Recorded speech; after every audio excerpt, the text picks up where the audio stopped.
এই লড়াই হচ্ছে আমাদের 24-এর লড়াইকে স্বয়ং সম্পূর্ণ করার লড়াই। চাঁদাবাজদের বিরুদ্ধে লড়াই চলবে কিনা? দখলদারদের বিরুদ্ধে লড়াই চলবে কিনা? মিথ্যা মামলার বাণিজ্য যারা করছে তাদের বিরুদ্ধে লড়াই চলবে কিনা? আগামীর যে 26-এর নির্বাচন, এই নির্বাচন হচ্ছে আমাদের কাঙ্ক্ষিত বাংলাদেশ গড়ার দ্বিতীয় গুরুত্বপূর্ণ ধাপ। এই নির্বাচন নির্ধারণ করবে আমরা কি 26 থেকে পিছনের দিকে ফিরে যাব, নাকি আবার 26 থেকে অভ্যুত্থানের মতো সামনের দিকে বাংলাদেশ গড়ার লড়াইয়ের দিকে এগিয়ে যাব।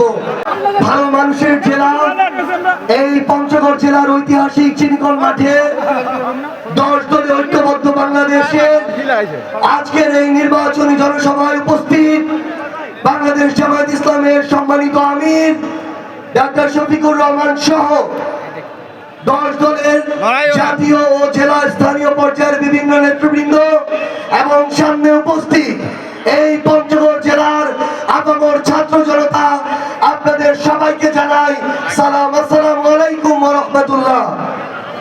অন্যান্য ধর্মাবলম্বী যারা আছেন আপনাদের সবাইকে অন্তঃস্থল থেকে শুভেচ্ছা।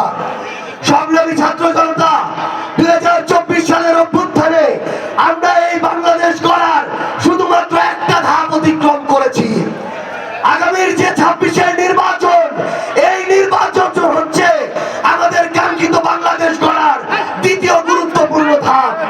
এই নির্বাচন নির্ধারণ করবে আমরা কি 26 থেকে পিছনের দিকে ফিরে যাব, নাকি আবার 26 থেকে অভ্যুত্থানের মতো সামনের দিকে বাংলাদেশ গড়ার লড়াইয়ের দিকে এগিয়ে যাব।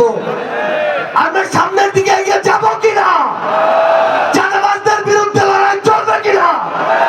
দখলদারদের বিরুদ্ধে লড়াই চলবে কিনা?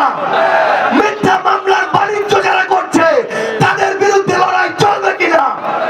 যারা মানুষকে হুমকি দিচ্ছে, হয়রানি করছে, তাদেরকে আমরা বয়কট করবো কিনা? সংগ্রামী ছাত্র জনতা, আমাদের এই লড়াই হচ্ছে আমাদের 24-এর লড়াইকে স্বয়ং সম্পূর্ণ করার লড়াই। সংগ্রামী ছাত্র জনতা, প্রত্যেকের কাছে একটা বার্তা পৌঁছে দিতে হবে, আমাদেরকে ওই মানুষদেরকে বয়কট করতে হবে যারা দিনের বেলা মাদকের বিরুদ্ধে কথা বলে আর রাতের বেলা মাদক ব্যবসার লাভের টাকার ভাগ নেয়। আমাদের ওই মানুষদেরকে রুখে দিতে হবে যে মানুষগুলো দিনের বেলা শিক্ষা প্রতিষ্ঠানের উন্নতির কথা বলে আর রাতের আধারে কোন শিক্ষা প্রতিষ্ঠানে নিজের দলের কোন চাটুকারকে সভাপতি সেক্রেটারি বানিয়ে শিক্ষা প্রতিষ্ঠানকে নষ্ট করবে সেই পরিকল্পনা করে।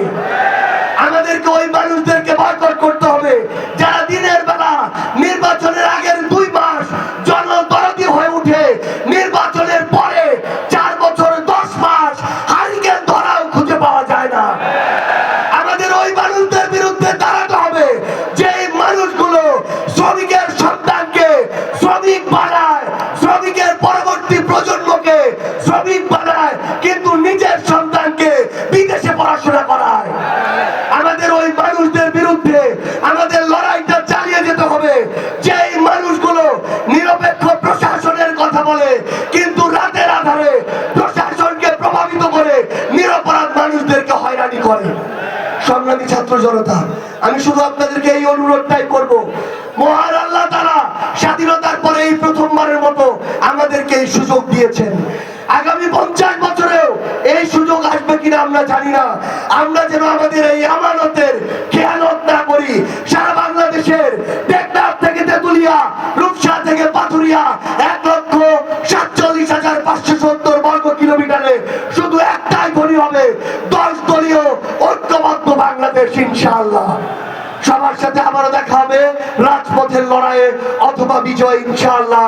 আসসালামু আলাইকুম ওয়া রাহমাতুল্লাহ।